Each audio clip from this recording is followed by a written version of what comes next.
पिछले लेक्चर में प्राचीन धार्मिक आंदोलन जिन पर हमने चर्चा की, उसमें मुख्यतः हमने बौद्ध धर्म और जैन धर्म से संबंधित सारे आयामों पर चर्चा की और सभी महत्वपूर्ण प्रश्नों को देखा और पिछले 10 वर्षों में पूछे गए प्रश्नों पर भी हमने चर्चा की। उसी क्रम में आगे बढ़ते हुए आज हम महाजनपद काल पर चर्चा करेंगे। नमस्कार, शकुंतलम ज्ञानोदय में आपका एक बार फिर से स्वागत है। और जैसा फॉर्मेट में आपको पता ही है, जैसा चलता है कि एक लेक्चर हमारा फॉर्मेट का और उसके बाद विगत वर्षों में पीछे के प्रश्नों पर। तो आज फॉर्मेट वाला ही लेक्चर रहेगा, उसको पूरा अच्छे से समझेंगे कि कैसे कैसे हमें महाजनपद काल को पढ़ना है और महाजनपद काल को पढ़ना क्यों इंपॉर्टेंट हो जाता है और यहाँ से किस तरीके के प्रश्न बनते हैं। तो महाजनपद काल में सबसे पहले हम ये देखेंगे, जैसे फॉर्मेट में हमने पहले ही चर्चा कर रखी है कि इसके स्रोत क्या रहे हैं, उसके बाद महाजनपद कौन कौन से रहे, उसके बाद महाजनपद की विशेषताएं कौन कौन सी रही। इन तीनों आयामों पर देखेंगे, यहीं से प्रश्न बनेंगे। प्रश्न इस टाइप से बन सकता है, महाजनपद आपके जो महाजनपद रहे, महाजनपदों का वर्णन कहाँ मिलता है या महाजनपदों की जानकारी कहाँ से मिलती है। तो जैसा हमने पहले ही वर्णन इस चीज का किया था कि हमारे जितने भी आपके बौद्ध धर्म से और जैन धर्म से संबंधित ग्रंथ हुए, हमें वहां से मिलता है। जैसे आपका बौद्ध धर्म से संबंधित अंगुत्तर निकाय है, अंगुत्तर निकाय में 16 महाजनपदों का वर्णन दिया गया है, तो वहां से हमें पता चलता है। जैन धर्म से हमें पता चलता है भगवती सूत्र से कि 16 महाजनपद हुआ करते थे। तो स्रोत्र का हमें पता चलता है। स्रोत्र के बाद हमें और भी ऐसे विदेशी यात्री हुए जिनके ग्रंथों से इनका वर्णन मिलता है। तो स्रोत्र पर हम चर्चा करेंगे। स्रोत्र में हमारे प्रश्न किस टाइप के बनेंगे कि निम्नलिखित में से किस में से या कहाँ पे हमें जो है महाजनपदों का वर्णन मिलता है, तो उसी टाइप से हमारे प्रश्न बनेंगे। अंगुत्तर निकाय हो सकता है, वो भगवती सूत्र हो सकता है। तो स्रोत्रों पर हम प्रश्न देखेंगे। उसके बाद महाजनपद थे कौन कौन से, ऐसे कौन कौन से मुख्य महाजनपद थे जिन पे हमें चर्चा करनी है, या महाजनपद क्यों इतने महत्वपूर्ण हो जाते हैं। जैसे कुछ महाजनपद हुए जो बहुत ज्यादा मुख्य थे, जिसमें हम देख सकते हैं आपका जैसे महाजनपद गांधार हुआ, आपका महाजनपद मगध हुआ जो बाद में बहुत ज्यादा विकसित हुआ, फला फूला। इसी तरीके से उनकी राजधानी क्या हुई या उसमें जो प्रसिद्ध राजा हुए वो कौन कौन से हुए, उन पर वर्णन करेंगे। तो पहले महाजनपद जब हम काल पढ़ेंगे तो महाजनपद काल में हमें पहले यही देखना है कि सबसे पहले स्रोत कहाँ कहाँ उनका वर्णन मिलता है, उसके बाद महाजनपद थे कौन कौन से और उसमें कौन कौन से ज्यादा मुख्य हैं। 16 के 16 महाजनपद हमें नहीं पढ़ने हैं। महाजनपद 16 हुए, 16 के 16 हमें नहीं पढ़ने। एक बार हम सिर्फ उनके नाम देख लेंगे, उसमें फिर जो मुख्य हुए, जहां ज्यादा ऐसी घटनाएं हुई जिन्हें ज्यादा आजकल बार बार रिपीट किया जाता है, तो उनके बारे में हम पढ़ेंगे। उसके बाद देखेंगे कि हम महाजनपदों की विशेषताएं क्या क्या रही, कौन से महाजनपद की क्या विशेषता थी। जैसे कि एग्जाम्पल में आ सकता है मगध, मगध की क्या विशेषता थी, वो क्यों इतना ज्यादा फला फूला, उसके उदय होने के क्या कारण थे। तो उन विशेषताओं पर तो प्रश्न बन सकते हैं। या फिर महाजनपद जो दूसरे महाजनपद थे वो इतने ज्यादा विकसित नहीं क्यों नहीं हुए, या महाजनपद काल की मुख्य विशेषताएं फलने फूलने की क्या थी। जैसे वहां पर एक दूसरे से विवाह संबंध बनाए जाते थे, एक दूसरे जनपदों में उस तरीके से अपने जनपदों का विस्तार किया जाता था। उसके बाद महाजनपदों की एक विशेषताएं रही कि महत्वपूर्ण विशेषताओं में एक विशेषता ये रही थी कि जो सेना थी वो स्थायी हो गई। अभी तक हम पीछे पढ़ते आ रहे थे कि सेना स्थायी रूप से नहीं थी, लेकिन महाजनपदों में क्या हुआ, सेना स्थायी रूप से हो गई। राजा अधिक से अधिक भूमि का अधिग्रहण करने लगा, तो आक्रमण करने लगा, दूसरे राज्यों को जीतने लगा। तो ये महत्वपूर्ण विशेषताएं हो गई। उसके बाद यहां से कहीं ना कहीं आपको देखने मिलेगा कि राज व्यवस्था के प्रकार से एक तरीके से यहां से स्थापित होनी स्टार्ट हो जाती है। तो महाजनपद काल की विशेषताएं हो जाएंगी। अब उन विशेषताओं में और क्या मुख्य मुख्य बिंदु हैं, किस तरीके से प्रश्न पूछे गए हैं, उन पे हम पढ़ेंगे। तो हमारे ये 3 आयाम हुए महाजनपद काल में। स्रोत्र क्या हुए, महाजनपद कौन से थे, कौन कौन से मुख्य रहे और उनकी विशेषताएं क्या रही। अब जैसे मुख्य में अगर हम बात करें तो सबसे ज्यादा जो प्रश्न बनते हैं या सबसे ज्यादा जो आपको आगे पढ़ने के लिए मिलेगा, या महाजनपद काल में कहें कि पूरे महाजनपद काल में 16 जनपदों में से 90 to 95% अगर किसी का वर्णन मिलता है तो आपको मगध का मिलता है। इसी बात पे भी चर्चा भी की कि क्या ऐसे कारण थे कि मगध इतना फला फूला।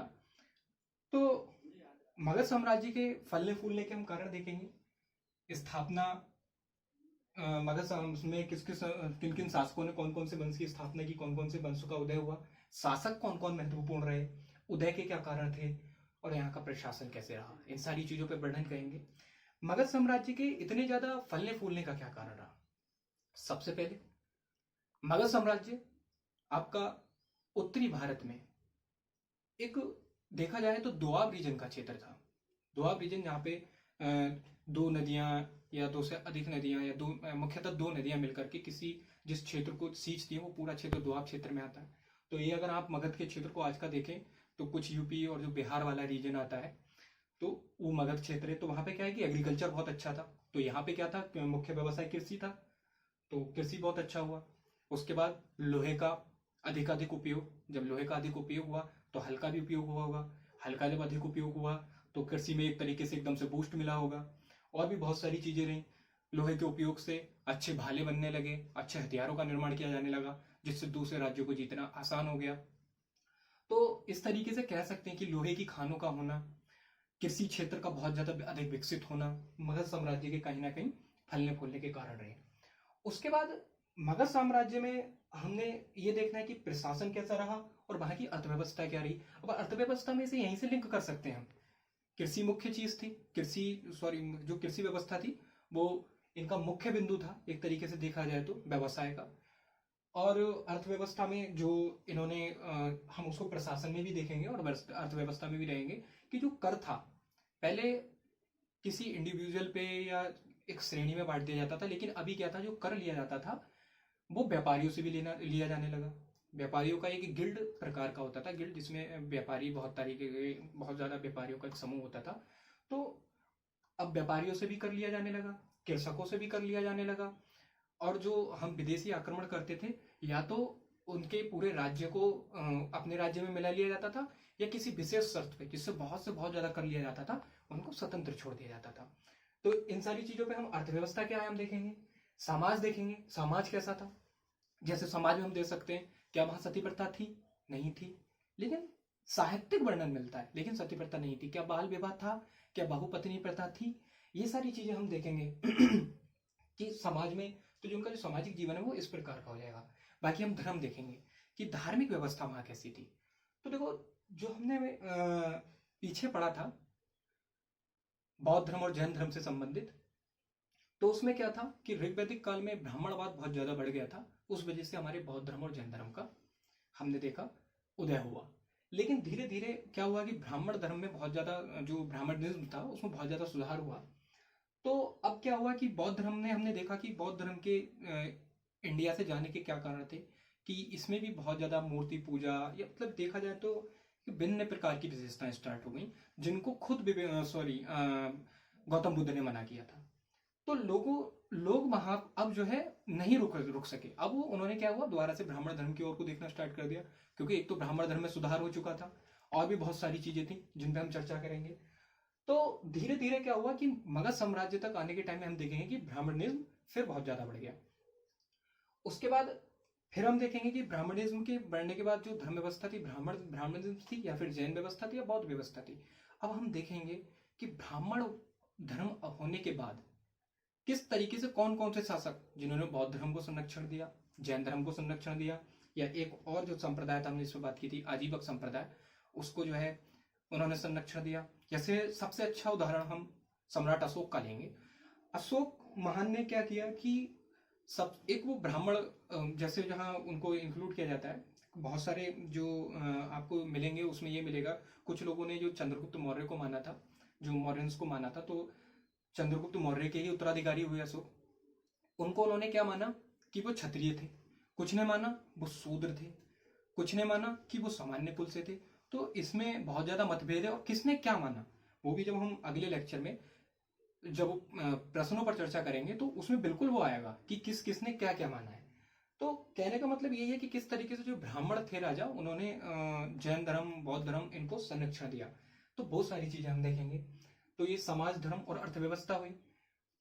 प्रशासन हुआ, अगर देखा जाए जैसे ही हम पहले ही 3 आयामों पे हम किसी भी टॉपिक को लेकर चलते थे, वही 3 आयाम हो जाते हैं। जैसे प्रशासन हुआ आपके राजनीतिक कारणों में आ जाएगा, अर्थव्यवस्था आपके आर्थिक कारणों में आ जाएगा, और सामाजिक जो आपका सामाजिक कारणों में आ जाएगा। और बाकी सामाजिक को ही हम धार्मिक, सामाजिक में ही हम धार्मिक कारणों को लेकर के चलते थे, और धार्मिक कारणों को थोड़ा सा अलग करके भी देख लेते थे। तो सामाजिक, धार्मिक और आपका आर्थिक और राजनीतिक, ये तीनों यहाँ के आयाम हो जाएंगे जो हम मगध साम्राज्य में देखेंगे। उदय के कारण हमने देखे, क्या उदय रहा, प्रतिभाशाली प्रतिनिधित्व मिला, राजा प्रतिभाशाली हुए, जैसे बाद में आपके चंद्रगुप्त मौर्य हुए, चाहे वो महापद्मनंद हुए, जितने भी हुए उनको जो प्रतिनिधित्व मिला वो पराक्रमी प्रकार का मिला। दूसरा, हमने देखा लोहे का अधिकाधिक उपयोग देखा, और बहुत सारी चीजें रही। कुछ ना कुछ कार्य जो उदय के थे वो कहीं ना कहीं फिर पतन में भी रहे, और वो किस तरीके से रहे वो हम बाद में देखेंगे। उसी तरीके से मगध साम्राज्य हमारा फला फूला। मगध साम्राज्य में फिर हम देखेंगे कि कौन कौन से मगध साम्राज्य के समय पे विदेशी आक्रमण हुए। अब विदेशी आक्रमणों में सबसे पहले जो हम मानते हैं वो पारसी या ईरानी आक्रमण मानते हैं। ईरानी आक्रमण मानते हैं। ईरानी आक्रमण हम लेते हैं डेरियस को। ये हकमानी वंश था। हकमानी वंश ने सबसे पहला भारत पे आक्रमण किया। हकमानी वंश की स्थापना डेरियस ने की थी। तो डेरियस का जो उत्तराधिकारी था साइरस, डेरियस सेकंड अगर कहें तो ज्यादा अच्छा रहेगा, जो स्थापना की, उसका उत्तराधिकारी था साइरस। साइरस ने सबसे पहले भारत के पश्चिमी भाग पर आक्रमण किया। पश्चिमी भाग पर आक्रमण किया और इसने कुछ क्षेत्र गांधार का, कंधार का, ये सारे कुछ रीजन थे, लगभग 4-5 वहां के रीजन थे जिनको उस टाइम जिलों में बांटा जाता था, उनको जीत लिया था। उसके बाद दूसरा जो आक्रमण हुआ ये लगभग 326 ईसा पूर्व में, और ये आपका 500 ईसा पूर्व से भी पहले की बात है। तो 326 ईसा पूर्व में लेते हैं, ये आक्रमण था सिकंदर महान का। तो सिकंदर महान का क्या रहा? सिकंदर महान ने भी उत्तर पश्चिम क्षेत्र पे ही आक्रमण किया। देखिए उस समय अफगानिस्तान वाले रूट से ही सारे विदेशी आते थे खैबर दर्रे को पार करके। तो सिकंदर भी खैबर दर्रे से, जो भी अफगानिस्तान में है, ये भी प्रश्न बनता है कि सिकंदर कौन से दर्रे को पार करके आया। तो सिकंदर जो है उधर से ही आया। तो सिकंदर ने खैबर दर्रे को पार करते हुए भारत पर आक्रमण किया, और उत्तर पश्चिमी क्षेत्र में सबसे पहले उसने आक्रमण किया। अब उत्तर पश्चिमी क्षेत्र में जब उसने आक्रमण किया तो वहां पर जो अस्मक थे, अस्मक एक राजा था, उसने जो है घुटने टेक दिए सिकंदर के सामने और आत्मसमर्पण कर दिया। उसके बाद और भी बहुत सारी चीजें रही जो सिकंदर को आगे बढ़ती रही। तो उसकी महान सेना थी बताते थे, और जो उसकी रणनीति थी वो बहुत ज्यादा महान थी। उसकी सेना बहुत अच्छे तरीके से व्यवस्थित थी। लेकिन उसके बाद जो उसका सामना हुआ वो पौरुष से हुआ।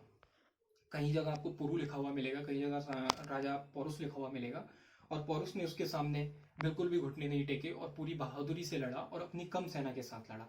इतनी सुव्यवस्थित सेना भी नहीं थी, लेकिन अंततः पौरुष हार जाता है। लेकिन सिकंदर उसकी बहादुरी से बहुत ज्यादा खुश होता है, और जो भी कुछ उसका जीता होता है वो सब उसे वापस कर देता है। तो उन दोनों के बीच से या उस समय के बीच से क्या क्या प्रश्न बन सकते हैं, जैसे किन किन नदियों के बीच में उन दोनों का युद्ध हुआ, बहुत ज्यादा प्रश्न बनता है। सिकंदर कौन से दर्रे से आया, सिकंदर के सामने किन दो राजाओं ने घुटने टेक दिए थे, तो किन दो ने या आत्मसमर्पण कर दिया था, उस सारी चीजों को हम देखेंगे। तो ये भारत पे उस समय का विदेशी आक्रमण हो जाएगा। तो हमने क्या देखा? विदेशी आक्रमण देखे, उनका प्रशासन देखा, उनकी अर्थव्यवस्था देखी, उनकी सामाजिक व्यवस्था देखी, और उनका धर्म देखा।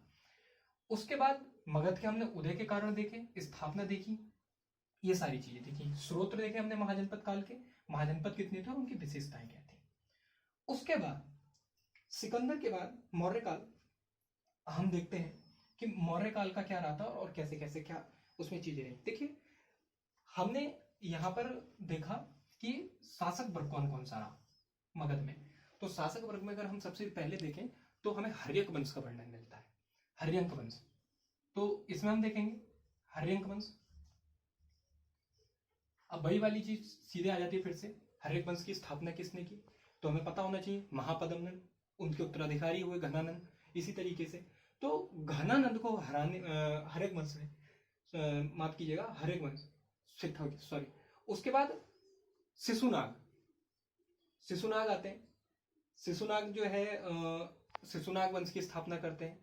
उसके बाद आपके नंद वंश आता है, सॉरी नंद वंश, महापद्म नंद वंश की स्थापना करते हैं, और महापद्म के जो उत्तराधिकारी होते हैं वो आपके घनानंद होते हैं। इस तरीके से हमने देखा। तो नंद वंश हमारा कंप्लीट हुआ। तो हर्यक वंश में उसको माफ कीजिए हम चेंज कर लेते हैं, हर्यक वंश बिंबिसार इसकी स्थापना करते हैं। बिंबिसार के पुत्र होते हैं अजातशत्रु। तो इस तरीके से ये धर्म आगे चलता है हर्यक वंश। हर्यक वंश के बाद आपका शिशुनाग वंश, शिशुनाग उसकी स्थापना करते हैं, और शिशुनाग वंश के बाद नंद वंश। तो नंद वंश में हम देखेंगे, क्योंकि नंद वंश में के बाद हमारा मौर्य काल आपका आता है। नंद वंश में महापद्मनंद इसकी स्थापना करते हैं, और इनके जो उत्तराधिकारी होते हैं घनानंद होते हैं। तो प्रश्न यही आता है कि सिकंदर के समय कौन सा शासक शासन में था? तो नंद वंश था और घनानंद उस समय शासन में थे। तो सिकंदर के, एक तो देखिए भारत में सिकंदर ने क्या हुआ कि सिकंदर की सेना ने आगे जाने से मना कर दिया। तो प्रश्न ये भी बनता है कि क्या क्या कारण रहे कि सिकंदर की सेना आगे नहीं जा पाई। तो सबसे पहला तो रीजन यही होता है कि झेलम नदी को पार करने के लिए उन लोगों ने मना कर दिया। उसकी सेना, पिछले 10 महीने से वो लोग घर नहीं गए थे, बीमारी फैल चुकी थी, इन सब चीजों से, और लड़ लड़के वो युद्ध थक चुके थे। तो उसकी सेना खुद इतनी ज्यादा परेशान हो गई थी कि वो आगे नहीं बढ़ना चाहती थी। और कहीं ना कहीं उनको मगध की सेना की, जहां पर मगध में आपका नंद वंश का शासन था और उस समय घनानंद उत्तराधिकारी थे, पता चल गया था कि उनकी एक विशाल सेना है। तो इसलिए भी कहीं ना कहीं सिकंदर की सेना ने आगे बढ़ने से इनकार कर दिया। तो इस तरीके के भी प्रश्न बनते हैं। तो हमें पता चला हर्यक वंश, सीधा बिंबिसार, उसके बाद हम सीधे आए शिशुनाग वंश। ये शिशुनाग वंश वही है जिसकी हमने बौद्ध, जब हम बौद्ध धर्म पढ़ रहे थे तो वहां भी चर्चा की थी हमने। शिशुनाग वंश के तो संस्थापक आपके शिशुनाग हुए, लेकिन उनके उत्तराधिकारी जो थे वो कालाशोक थे। अब कालाशोक कौन थे? ये कालाशोक वही है जिन्होंने बौद्ध संगति में भाग लिया था, जिन्होंने बौद्ध संगति कराई थी।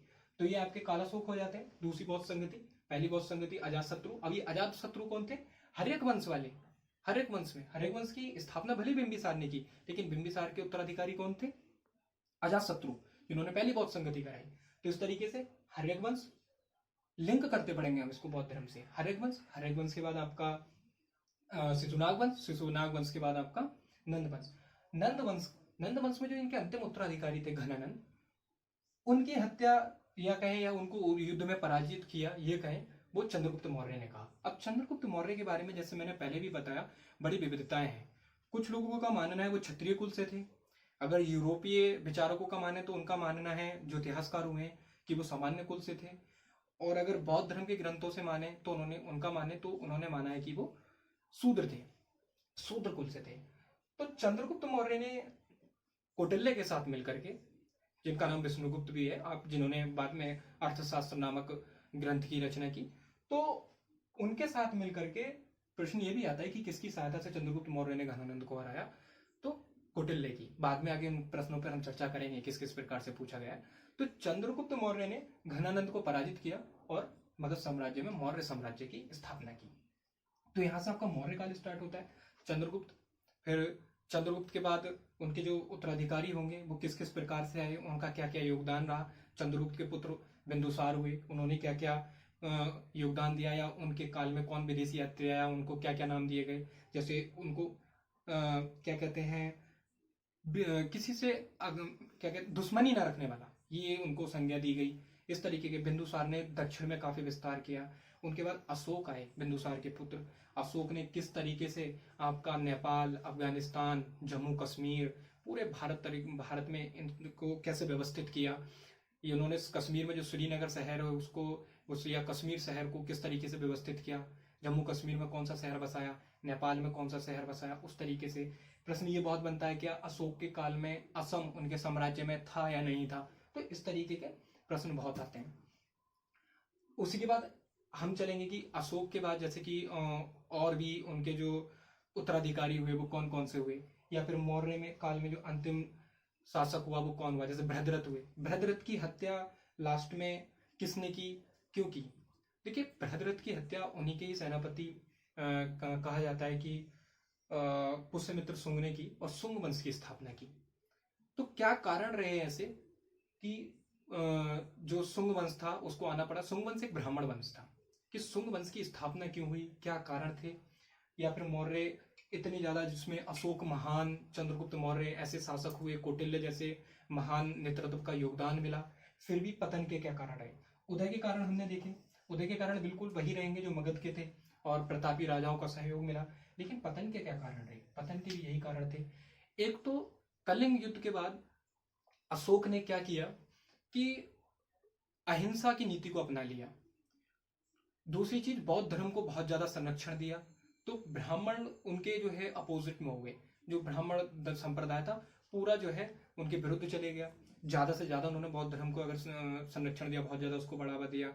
तीसरा, जो मगध साम्राज्य में था या आपका मौर्य काल में था, वहां पर जो राजा होता था उसको मतलब जैसे हम प्रश्नों में देखेंगे क्या होता था कि बटा होता था, जो राज्य होता था सबसे ऊपर राजा को रखा जाता था। उसके बाद जो राजकीय क्षेत्र होता था उसको प्रांतों में बांट दिया जाता था। जहां पर गवर्नर होता था। गवर्नर में क्या होता था, राज्य के उत्तराधिकारी होते थे। जैसे कि प्रश्न ये भी आता है कि अशोक राजा बनने से पहले कहाँ के उत्तराधिकारी रहे थे, क्योंकि मौर्य काल में तो ये रहा ही था ऐसे। फिर जो आपके प्रांत होते थे वो जनपदों में बटे होते थे, माफ कीजिए मंडल में बटे होते थे। मंडल आपके जनपदों में बटे होते थे और जनपद आपके ग्राम में बटे होते थे। तो इस तरीके से भी क्वेश्चन बनते हैं, ग्राम के मुखिया को क्या किया जाता था, जैसे ग्रामिक या फिर जनपद के या फिर मंडल के, इस तरीके के प्रश्न भी बनते हैं। तो अब उसमें क्या होता था कि अलग अलग जैसे गवर्नर थे, लास्ट में एक हम ये ले सकते हैं कि कहीं ना कहीं पतन के कारण ये रहे कि जो उत्तराधिकारी हुए वो इतने कुशल नहीं रहे। फिर उसके बाद उत्तराधिकारियों के कुशल ना होने के कारण जो प्रांतीय गवर्नर थे, कहीं ना कहीं उन्हें स्वतंत्रता ज्यादा मिली, तो उन्होंने करों का अधिकाधिक आरोपण किया। और कहीं ना कहीं देखा जाए तो अगर एक तरीके से ज्यादा कर लगा रहे हैं तो अत्याचारों में वृद्धि ही हो रही है। तो इन सारे चीजों के बढ़ने के कारण ही पुष्यमित्र शुंग ने जो है विरोध स्टार्ट कर दिया और बहुत सारे लोगों को उसको जो है समर्थन मिला और उसने ही हत्या कर दी बृहद्रथ की, जो अंतिम शासक था मौर्य साम्राज्य का। तो इस तरीके से आपके मौर्य साम्राज्य का पतन हुआ और शुंग वंश की स्थापना हुई। इसके बाद हम देखेंगे शुंग वंश के बाद और कौन कौन से वंश रहे या फिर मौर्योत्तर काल कैसा रहा। अब ये तो हमने देखा पूरा जो ये फॉर्मेट था कि महाजनपद काल कैसा था, उसके बाद महाजनपद काल के में आपका मौर्य साम्राज्य या फिर आपके हर्यक वंश या किस किस तरीके से मगध साम्राज्य ज्यादा फला फूला और किस तरीके के इसमें जिस आयाम थे जिन पर ज्यादा चर्चा हुई है अभी तक और कहाँ कहाँ से ज्यादा प्रश्न बनते हैं। तो इसी फॉर्मेट पे हमें सिर्फ अपने माइंड को रखना है, माइंड में रखना है इस फॉर्मेट को। अगर ये फॉर्मेट माइंड में है तो जो आगे के हम पिछले 10 वर्षों के प्रश्न हल करेंगे, चाहे वो यूपीपीएससी ने पूछे हों या यूके पीएससी ने पूछे हों, यूपी ट्रिपल एससी ने पूछे हों, यूके ट्रिपल एससी ने, यू टेट सी टेट, ये जिस तरीके के भी जितने प्रश्न पूछे गए अभी तक पिछले 10 वर्षों के, उन पे हम कल को चर्चा करेंगे। तो ये पूरा फॉर्मेट रहेगा, बाकी हम सारे 10 वर्षों के पिछले जो प्रश्न हैं अगले लेक्चर में वही देखेंगे। अब बहुत बहुत धन्यवाद।